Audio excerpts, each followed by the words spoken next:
సాధనము ప్రార్థనయే దివ్య జీవనము ప్రార్థనయే దైవ సాధనము ప్రార్థనయే దివ్య జీవనము ప్రార్థించుమా క్రైస్తవా ప్రార్థించుమా క్రైస్తవా ప్రభు యేసు నామమున ప్రభు యేసు నామమున ప్రార్థనయే దైవ సాధనము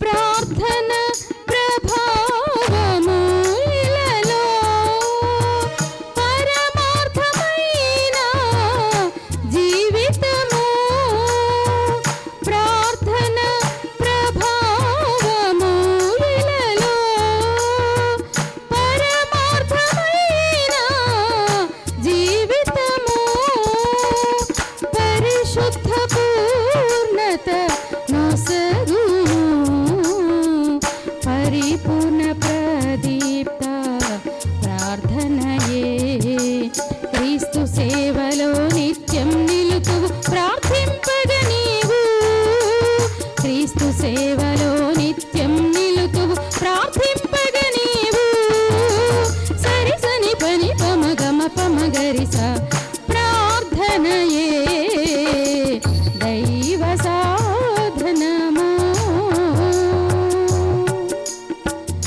క్రైస్తవ నిత్య ఆవశ్యత క్రీస్తుని నిత్యము ప్రార్థించుటే క్రైస్తవ నిత్య ఆవశ్యత క్రీస్తుని నిత్యము ప్రార్థించుటే వాస్తవ నిత్య ప్రసన్నత క్రీస్తుని నిత్యము స్తుతించుటే క్రీస్తు ప్రేమలో నిత్యం నిలుతువు ప్రార్థింపగ నీవు క్రీస్తు ప్రేమలో నిత్యం నిలుతువు ప్రార్థింపగ నీవు సరి సని పని పమగమ పమగరిస ప్రార్థనయే దైవ సాధనము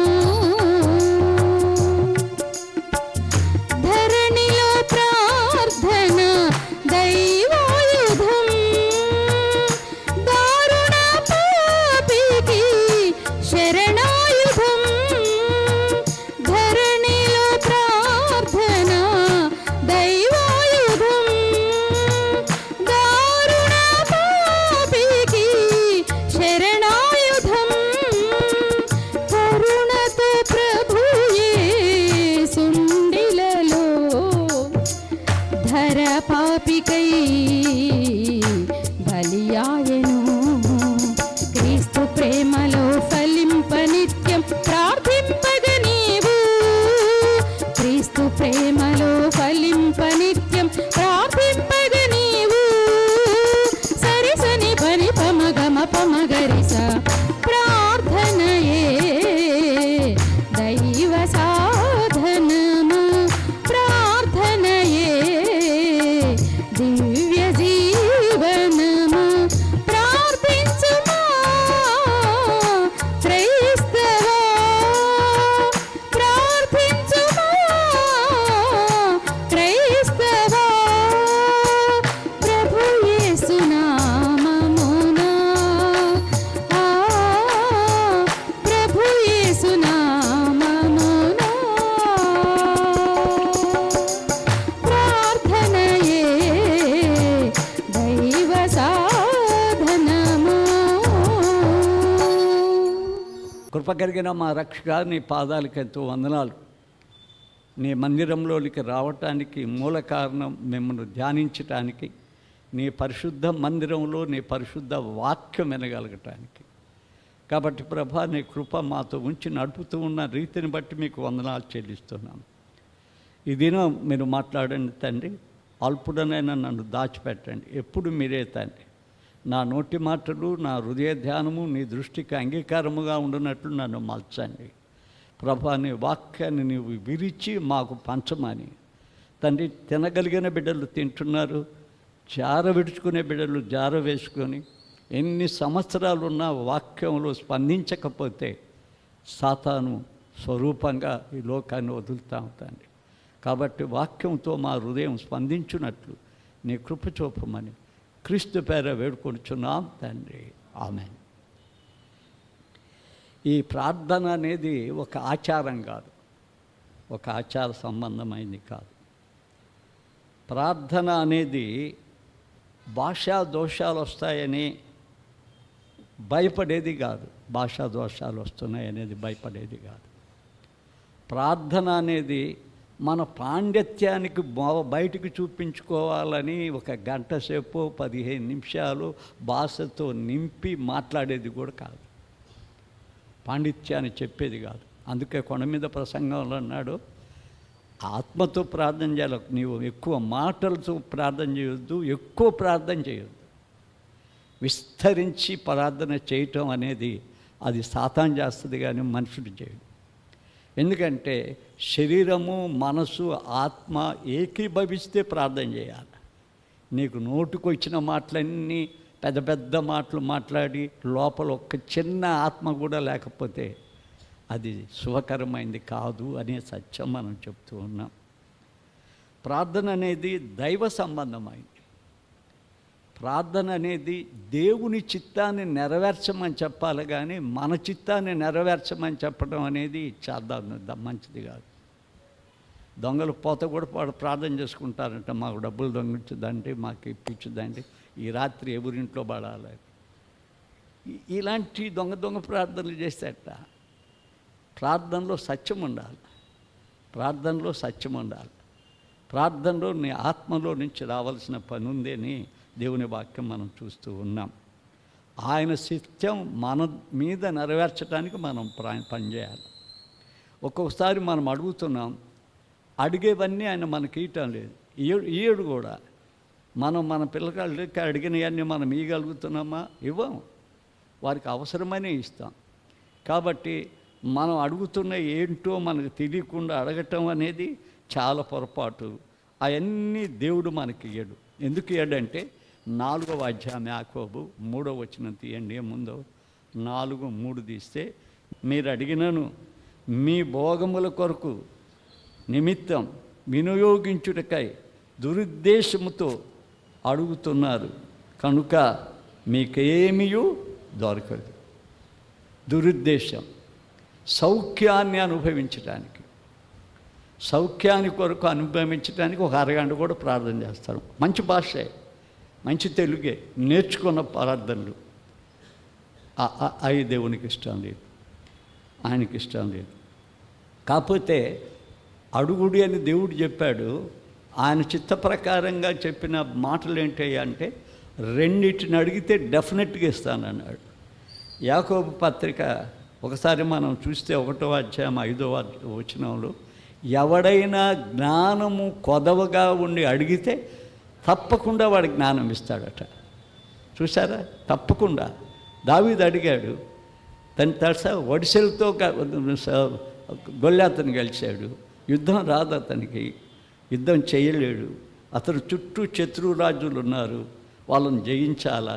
వారు పైకి వచ్చినా కూడా ఈయన వారితో యుద్ధం చేయాలి.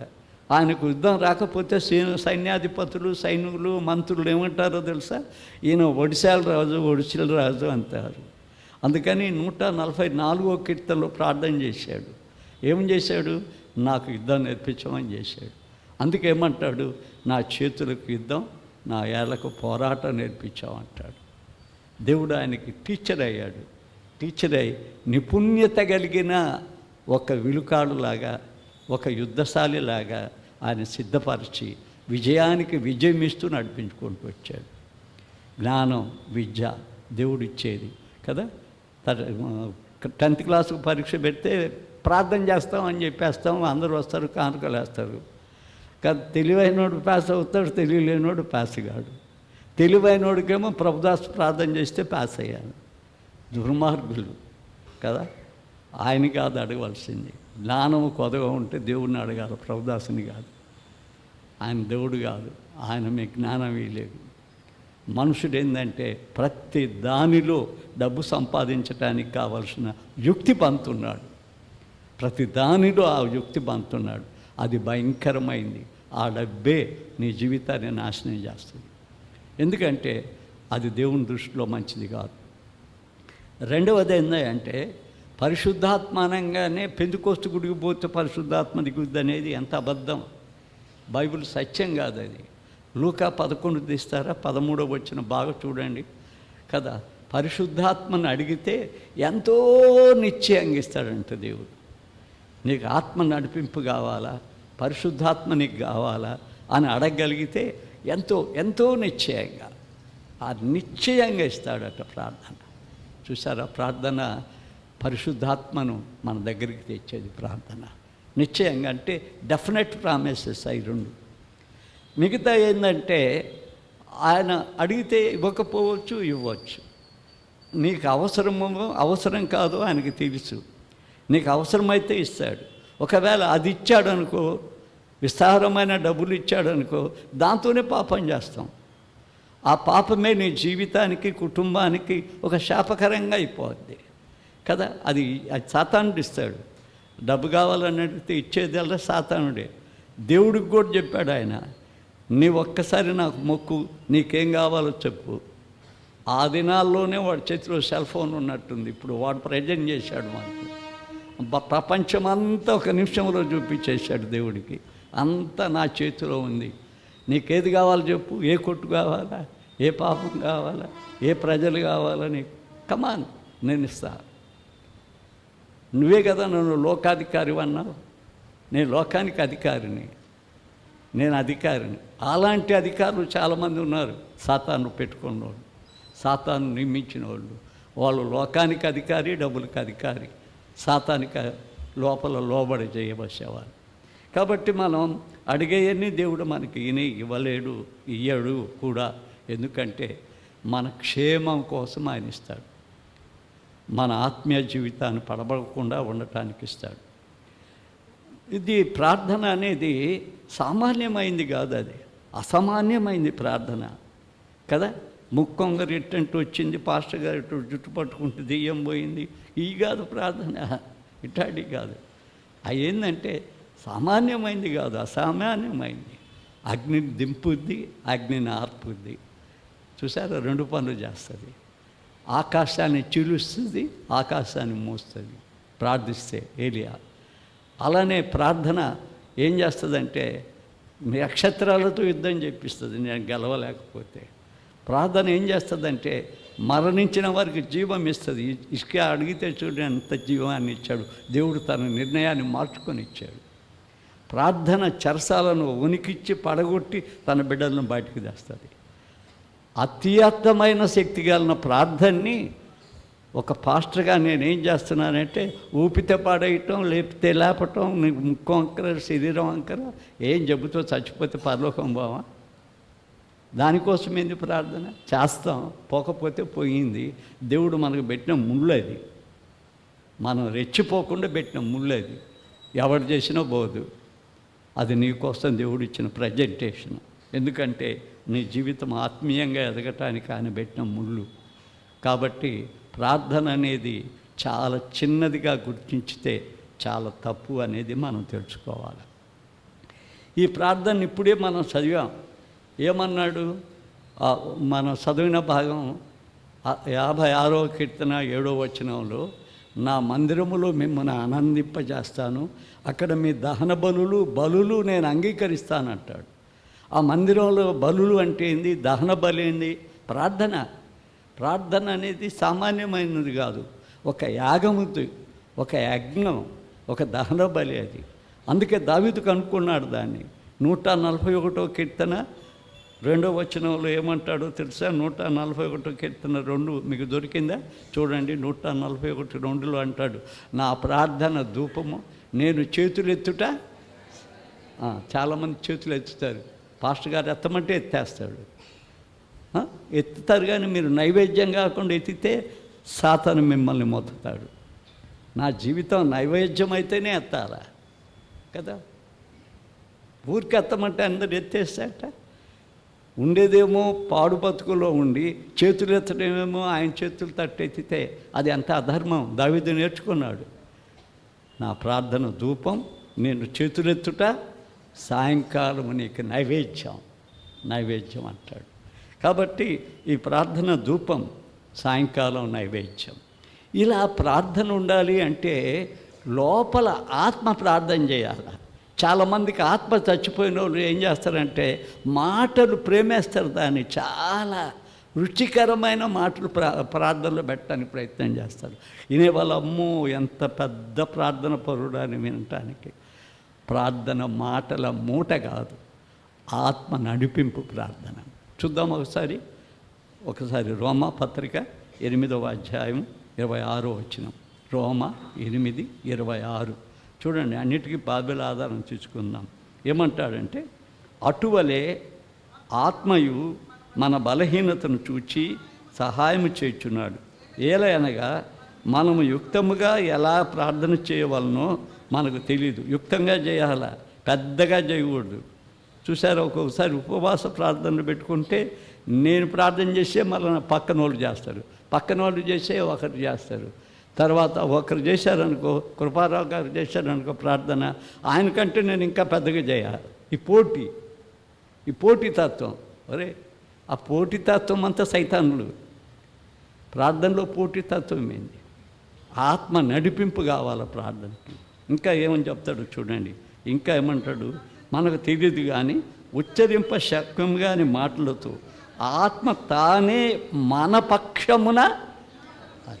నీవు ప్రార్థన చేసినప్పుడు ఆత్మతో ప్రార్థన చేయాల. లోపల అబద్ధం పెట్టుకొని సత్యమనే ప్రార్థన చేస్తే సైతాన్. ఎవరు చెప్తారు ఆ ప్రార్థన? ఎంత మంచి ప్రార్థన చేస్తారు, గోడకు సున్నం కొట్టినట్టు, కలర్స్ వేసినట్టు. ప్రార్థన కూడా ప్రార్థన కలర్స్ వేసి బతికితేట విస్తారమైన మాటలతో. ప్రార్థన అనేది కూడా నీ ఆత్మ నడిపింపాలి.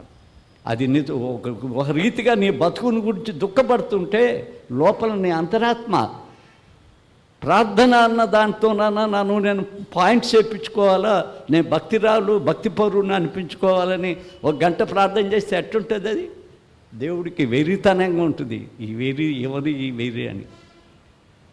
అందుకే ప్రార్థన అనేది దహన బలికి పరచబడింది. ఒకసారి మనం మళ్ళా చూద్దాం, దహన బలికి ప్రార్థనకి ఎందుకు పోల్చాడు? అది ఇంపైన వాసనట. ఆ ప్రార్థన దేవునికి చాలా ఇంపైన వాసనట. ఎందుకు ఇంపైన వాసన? దహన బలి. ఆ దహన బలిలో ఏం చేయాలి? ఆ దహన బలి యొక్క విధులేంటి, క్రమమేంటి? ఆ దహన బలిలో ఏ విధులు ఉన్నాయో ఆ విధులు మనం నెరవేర్చాలి. ఒకటి చూడండి, 6వ అధ్యాయం లేవికాండంలో దహన బలులు బాగా రాసి ఉంటాయి. 8 నుంచి మనం 12, 13 వరకు చూస్తే ఆ దహన బలిలో ఏమంటాడో తెలుసా? అగ్ని మండుచుండవలనే కానీ ఆరిపోకూడదు. పరిశుద్ధాత్మ అగ్ని హృదయంలో మండుతూ ఉండాలి, ఆగిపోకూడదు. అందుకే 1 దశలోనిక 5వ అధ్యాయంలో అంటాడు, ఎల్లప్పుడూ ప్రార్థన చేయండి అంటాడు. ప్రాక్టీస్ చేస్తే ఎల్లప్పుడూ చేయగలం. బస్సులో కూర్చొని చేయగలం, స్నానం చేసి చేయగలం, ఇంట్లో ఉండి చేయగలం, ప్రయాణంలో చేయగలం కదా, రాత్రులు ప్రయాణంలో చేయగలం. మన ఆత్మ ప్రార్థన చేసే అది నీ ఆత్మ యొక్క ఉచ్ఛ్వాస నిశ్వాసాలు నీ ప్రార్థనలో ఉండాలి. కాబట్టి ఎల్లప్పుడూ అంటే అక్కడ అగ్ని ఆరిపోకూడదు. అగ్ని ఆరిపోయి ఒకసారి కొంపను కూల్చే ప్రార్థనలాగా నిప్పులాగా పెద్దగా లేస్తే ఏముంది? అది సైతాన్ మాటలు. కొంపలాగా దేవుని మాటల కంటే ఇంకా ఇంపుగా మాట్లాడగలరు. కాబట్టి మన ప్రార్థనలు ఏముండాలి అంటే ఎప్పుడూ దేవుని యొక్క పరిశుద్ధాత్మ అగ్ని మన హృదయంలో ఉండి ఆ హృదయంలో నశక్యమైన ఒత్తిడి తెచ్చి మన నోటి గుండె నుంచి ఆత్మ ద్వారా మన బలహీనతలు దేవుని దగ్గర ఒప్పుకోవడానికి, ఆయన చిత్తాన్ని లోబడటానికి మనం ప్రార్థన చేయాలి. ప్రార్థన యొక్క భావం అది. ప్రార్థన చేసే వాళ్ళందరూ ఎవరంటే యాజకులు అయి ఉండాలి. అంటే యాజకులు ఇప్పుడు లేరు. చాలామంది యాజకులని చాలా దగ్గర మందికి పోతున్నారు. యాజకుడని చెప్పినోడు ఒక సైతాన్, యాజకుడని పోయేవాళ్ళు ఒక సైతాన్. యాజకత్వం ఏడుంది? మనకి బైబిల్ తెచ్చి బైబిల్ నేర్చుకుని కూడా తప్పిపోతున్నారు మీరు. యేసుప్రభు ఆ కల్వరి శిలువ ఎక్కినప్పుడు ఏం చేసిందో తెలుసా? ఆ పరిశుద్ధ మందిరము యొక్క ఆ తెర ఏమైపోయింది? నడిమికి చీలిపోయింది. యాజక డ్రెస్ ఇప్పుడు వేసుకోకూడదు. మనం యాజకులం కాం కదా, ఎవరు యాజకులం కాదు. 1 పేతురు 2:9 అక్కడ ఏమంది అంటే, రాజులైన యాజక సమూహము, దేవుని సొత్తైన ప్రజలు. అది మనందరం యేసు ప్రభుని అందరూ అంగీకరించే వారందరూ మనం ప్రధాన యాజకుడైన యేసు ప్రభు యొక్క బిడ్డలం. మన తండ్రి యాజకుడు, మనం ఆయన బిడ్డలం. ఆయన ప్రధాన యాజకుడిగా వచ్చి తానే గొర్రెగా మారి లోకపాపం పోసుకుని పోయే గొర్రెగా అన్నీ భరించి తానే మన కోసం బలయ్యాడు. ఆయన ప్రధాన యాజకుని యొక్క బిడ్డలం మనం. అయితే దేవుని బిడ్డలు ఎలా ఉండాలా? దేవుని బిడ్డలు ఎలా ఉండాలా? ఎప్పుడు బైబిల్ చదవని వాళ్ళుగా ఉండాలా? ఎప్పుడు అబద్ధం చెప్పేవాడు ఉండాలా? అబద్ధ జనకుడు వాళ్ళ తండ్రి, అందుకోసం ఎప్పుడు అబద్ధమే. ప్రార్థన కూడా అబద్ధమే. ప్రార్థనలో దేవుని మాటలు చెప్పేస్తుంటాం. ఎందుకంటే గెరాసేను దెయ్యం పట్టినవాడు ఏం చేశాడో తెలుసా? పరిగెత్తుకుంటూ వచ్చాడు దేవుని దగ్గరికి. వాళ్ళ లోపల చాలా దెయ్యాలు ఉన్నాయి. దెయ్యాలంటే ఏంది? నీకు నాకు కూడా దెయ్యాలు ఉంటాయి. సత్యం లేనప్పుడు దెయ్యమే ఉంటుంది. దెయ్యం అంటే తోగదు. అది మన శరీరాన్ని లోపరుచుకొని మన మీద పాపాన్ని ఏలేటట్టు చేస్తుంది. వాడు వచ్చేయమంటున్నాడో తెలుసా? సర్వోన్నతుడైన దేవుని కుమారుడు. చాలా పెద్దగా అరిశాడు. ఆఖరికి చెప్తాడు మళ్ళా చిన్నగా, నాతో నీకు పని లేదు. నేను స్తుతిస్తా, ప్రార్థిస్తా, అన్నీ చేస్తా, కానీ నాతో నీకు పని లేదు. నా పని వేరే. నాది యూదా ఇస్కరియోతు పనో, లేకపోతే సాంసోన్ పనో, సల్మాన్ పనో, ఏదో నా పని నాకు వేరేది. నాది సపరేట్ వర్క్. దాంట్లోకి మటుకు నువ్వు రావద్దు. చూసారా? అలాంటి ఘాతకులు, విశ్వాస ఘాతకులు. దేవుడు అతను బాగా చేయనొస్తే దేవుని గురించి ఎంతో ఉన్నతంగా పొగిడాడు, ఉన్నతంగా అరిశాడు. ఇంకొకటి ఏందో తెలుసా? ఫస్ట్ వచ్చింది ఆయన గెరాసేను దేశానికి. సముద్రంలో ఆ ఒడ్డు దగ్గర జారంగానే వచ్చేసాడు. ఫస్ట్ ఉండడానికి చూస్తాడు, అన్నిట్లో ఫస్ట్ ఉండడానికి చూస్తాడు. కానీ మనిషి ఏమో సైతాన్ మనిషి, వాళ్ళు సైతాన్ ఉంది. అలా కాకుండా మనము దేవుని బిడ్డలు అవ్వాలంటే యోహాను సువార్త 1:12 ఏమని ఉందో చూడండి. ఎందరూ తను అంగీకరిస్తారో, తన నామమందు విశ్వాసం ఉంచుతారో వారిని దేవుని బిడ్డలు, నా బిడ్డలు అన్నాడు ఆయన. వారు ఆయన బిడ్డలు. ఆయన అంగీకరించి చేర్చుకుంటే హృదయంలోకి, ఆయన విశ్వసిస్తే. హెబ్రీ పత్రిక 11:6 అంటాడు, విశ్వాసము లేకుండా ఎవడు దేవునికి ఇష్టడిగా ఉండలేడు. కాబట్టి ఈ రెండు కూడా నీ హృదయాంతరంగంలో, నా హృదయాంతరంగంలో ఉంటే మన హృదయం మీద చేసుకుని నేను దేవుని బిడ్డనని చెప్పచ్చు. ఎవడో మనకి చెప్పబనిలే, ఏ కాపరో మనకి చెప్పబనిలే. డబ్బులు ఇస్తే చెప్తాడు, బాగా చేస్తానని చెప్పి మోసం చేస్తాడు. డాక్టర్లు ఎందుకు పెట్టాడు దేవుడు? ఆయన చేతి పని మీద డాక్టర్లకు అధికారం ఇచ్చాడే. మనుషుని బాగా చేసుకోవటానికి దేవుడు 8వ కీర్తనలో తన చేతి పని ఏంది? మనిషే కదా చేతి పని, దాని మీద మన డాక్టర్కి అధికారం ఇచ్చాడు. ఈనాడు గుండెని తీసి గుండెని పెట్టేస్తున్నారు తెలుసా? హార్ట్ అటాక్ వస్తే ఒక 15 నిమిషాల్లోనే టెంట్ వేసి మరుసటి రోజు ఇంటికి పంపించేస్తున్నారు. గుండెని తీసి తగిలిచ్చి కదా అంత రిపేర్ చేసి మళ్ళీ పెడుతున్నారు. ఈ మధ్య జపాన్ వాళ్ళు రక్తం కూడా కనుక్కోవడానికి ట్రై చేస్తున్నారు. ఎక్కడిది ఇదంతా? 8వ కీర్తనది. ఆయన చేతి పని మీద మనకు అధికారం ఇచ్చాడు. అది డాక్టర్లకు ఇస్తే ఇంకెందుకు? ఇవన్నీ మూసేసుకోవచ్చు కదా. ఒకసారి ఏం చేశారంటే, ఒక చర్చి బెంగళూరులో నేను ఓపెన్ చేసి వచ్చా. ఓపెన్ చేసిన 3 నెలలకు మళ్ళీ నాకు ఒక పిలుపు వచ్చింది. అయ్యా నేను ఒక బ్యాప్టిస్ట్ చర్చి కట్టాను, బ్యాప్టిస్ట్ స్వస్థతా చర్చి అంట. బ్యాప్టిస్టు స్వస్థతా చర్చి. నాయన నేను రాలేను, నువ్వు స్వస్థత ఇయ్యలేవురా, నువ్వు దొంగవే, నువ్వు ఆడిస్తావు, నువ్వు ఇచ్చినావని చెప్పించుకుంటాం అంతే. యేసు చెయ్యని పని నువ్వు సాతానువి చేస్తున్నావు. యేసు ఎవరినైనా బాగా చేస్తే యేసు నేను చేసినానని చెప్పాడు. ఏమంటాడు? నీ విశ్వాసము నిన్ను స్వస్థపరిచినానంటాడు. ప్రభుదాస్ ఏమంటాడు? నేను స్వస్థపరిచాను రాస్తే సహోదరు మైక్ తీసుకొని చెప్పు, ప్రభుదాస్ గారి ప్రార్థన వల్ల నా క్యాన్సర్ పోయింది, నా దెయ్యం పోయింది. ఎవడు సైతానుడు? ఎవడీడు? Antichrist Christian. ఒకసారి మళ్ళా చూపిస్తా. వాడు యాంటిక్రైస్తవుడు. 2వ దశలోనికి పత్రిక 4వ అధ్యాయం ఇంటి దగ్గర చదువుకోండి.